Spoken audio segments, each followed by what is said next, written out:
Pertanyaan pertama dari Medan, apa yang membuat faktor apa yang membuat penyebaran Islam itu cepat di Nusantara?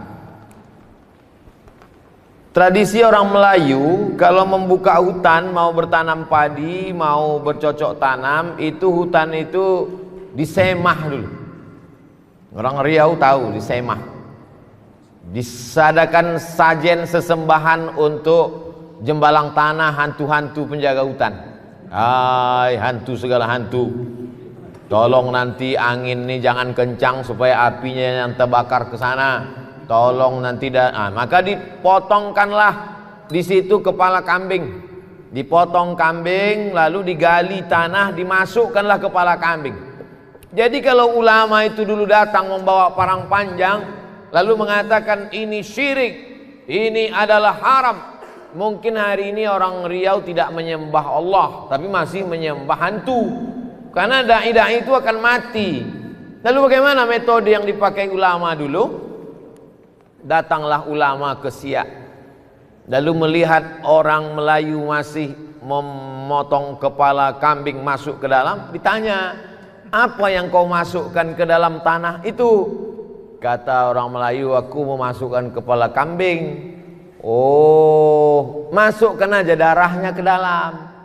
Terus kepala kambingnya tuh, kepala kambing kasih ke aku.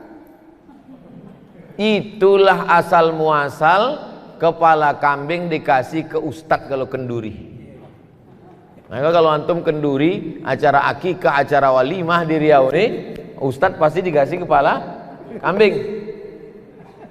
Kenapa kepala kambing itu berpindah dari dalam tanah naik ke piring ke depan ustadz? Karena ustadz dapat menjamin bahwa hantu ini cukup dikasih darah saja, tanpa harus membawa pedang mengatakan perbuatan ini syirik, ini adalah sesat, neraka jahanam, kau berarti enggak, dengan cara yang lembut. Maka apa kata Allah dalam Al-Quran? Walau kunta fazzan ghalizal qalbi, kalau kau dengan cara yang kasar, lam faddu min haulik, pastilah mereka akan meninggalkanmu. Wa qula lahu qawlan layyina, ucapkanlah kata-kata yang lembut, la'allahu yatadzakkara aw yakhsha, mudah-mudahan mereka menjadi ingat Allah dan takut kepada Allah. Itu salah satu sampel contoh di Sumatera. Bagaimana dengan di Jawa? Sunan Kudus tahu bahwa di Kudus ini orang Hindu banyak, maka dia buat menara masjidnya itu candi. Saya sampai ke Menara Kudus, saya tengok memang betul candi. Supaya apa? Supaya orang Hindu tidak merasa asing dengan bangunan itu. Akhirnya mereka datang, familiar. Mereka lihat, oh ini biasa, tempat ibadah kami pun begini. Mereka mulai intip-intip ke dalam. Mereka lihat di dalam. Mereka biasanya pakai gending, pakai gamelan. Ternyata di dalam ada juga wayangnya. Dikemas cerita-cerita Nabi dan sahabat dalam bentuk wayang kulit. Lalu kemudian dipukulkan gending. Maka kita mengenal ada istilah sekaten. Sekaten diambil dari syahadatain, asyhadu an la ilaha illallah wa asyhadu anna muhammadan rasulullah. Dia tahu orang Jawa suka menyanyi-nyanyi. Antum kalau di masjid di Pekanbaru itu habis azan tak ada suara, berhenti. Orang sholat qobliyah, habis itu baru iqamat. Tapi kalau antum pergi ke daerah Indragiri Hulu, ke Rokan Hulu, di daerah yang banyak orang Jawa, itu habis azan salatullah, dapat dipastikan itu orang Jawa. Kenapa? Suka mereka menyanyi-nyanyi. Maka nyanyi-nyanyi itu dirubah, yang sebelumnya syair-syair bahasa Jawa tetap dengan bahasanya, tapi maknanya. Itulah yang mempercepat proses Islam yang pertama, dengan cara kelembutan dan local wisdom, kebijaksanaan lokal. Yang kedua, langsung pucuk kekuasaannya itu mereka genggam. Jadi kalau di Pulau Sumatera langsung sultannya itu.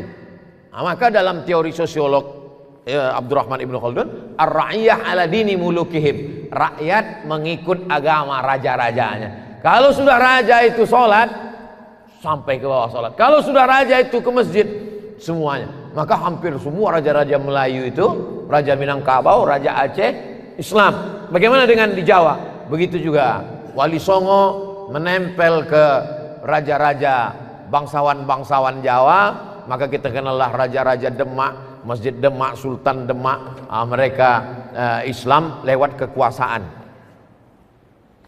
Besok antum kalau masih kosong pagi silakan pergi ke pasar bawah, bukan untuk beli karpet sama keramik, singgah ke Masjid Raya Senaplan. Ketika Sultan Siak 1723 1724 kerajaan Siak Sri Indrapura di Siak. Lalu Sultan menelusuri Sungai Siak, dia tengok ada tapak yang bagus untuk buat pemukiman baru. Berhenti di situ, dibangunlah pasar. Itulah dia namanya Pasar Senaplan. Jangan sebut pasar bawah. Aslinya Pasar Senaplan. Yang pasar bawah itu untuk beli kerupuk sama keripik. Lalu kemudian dia bangun masjid. Masjid itu dibangun oleh Sultan Abdul Jalil. Sultan Abdul Jalil membangun. Tak selesai, meninggal Sultan Abdul Jalil.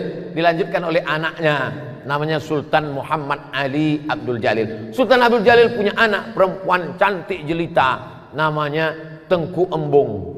Tengku Embong yang cantik ini dinikahkan dengan seorang ulama yang datang dari Jazirah Arab, namanya Syarif Usman Shahabuddin. Hasil pernikahan Tengku Embong dengan Syarif Usman Shahabuddin, maka sejak itulah Sultan-Sultan Siak itu di awal namanya bergelar Syarif.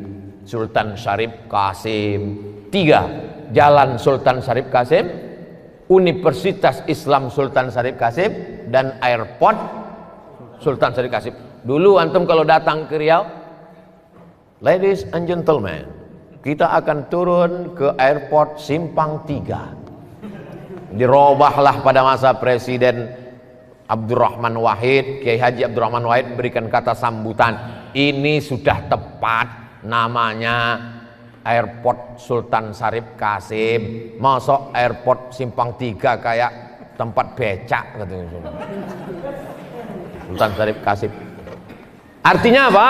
Ulama itu langsung datang ke pucuk kekuasaan, maka dengan satu kekuasaan mudah. Jadi kalau orang memahami ceramah saya, pahamlah dia mengapa di beberapa tempat saya jadi jurkam kampanye. Paham ya? Oh, connect. Cuman kadang jamaah ini tidak secerdas saya, ini jadi masalah. Paham ya? Ceramah saya tabligh akbar. Tabligh akbar saya ke satu daerah, penuh lapangan sepak bola. Habis tabligh akbar selesai. Tapi ketika saya support satu calon wali kota, calon bupati, calon gubernur, duduk dia, maka setiap kelurahan itu bisa dibangun rumah Quran. Tapi orang banyak tak setuju. Setelah saya telusur-telusur, kok kenapa tak setuju saya mendukung paslon? Kami tak tahan Ustadz dibully. Oh, kalau kau tak tahan dibully, jangan kau baca komen. Ternyata dia tak tahan menghadapi haters.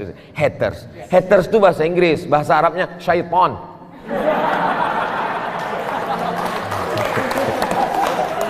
Nah, jadi dakwah saya, ceramah saya di mana-mana itu 3. Perbaikan pendidikan, masukkan anak ke pondok pesantren, tahfiz Quran, yang punya tanah wakafkan tanah. Kedua, perbaikan ekonomi, gerakan belanja ke warung tetangga. Yang ketiga, perbaikan politik. Maka saya berharap adik-adik HMI kalian masuk ke politik. Ustaz Somad kenapa nggak masuk politik? Saya memang dipesankan datuk saya dulu, cucuku 40 yang ini mesti menjadi ulama sampai mati. Nah, jadi itu memang udah janji. Jadi saya ini bukan artis yang gagal casting lalu jadi ustadz. Nah, bukan. Saya memang dari kecil memang sudah disetting jadi ustadz. Nah, itu. Ini pernyataan ini saya ulang-ulang supaya calon-calon ini tidak terlalu khawatir dengan saya sehingga memusuhi saya. Takut banyak calon gubernur takut, calon presiden takut. Kalian tak perlu takut. Aku tak akan mencalonkan diri. Tapi calonku bisa jadi maju dari HMI kan? Nah, sudah. Itu dari Medan. Faktor mempercepat 2, ulamanya santun dan lembut melalui budaya. Yang kedua adalah dengan kekuasaan.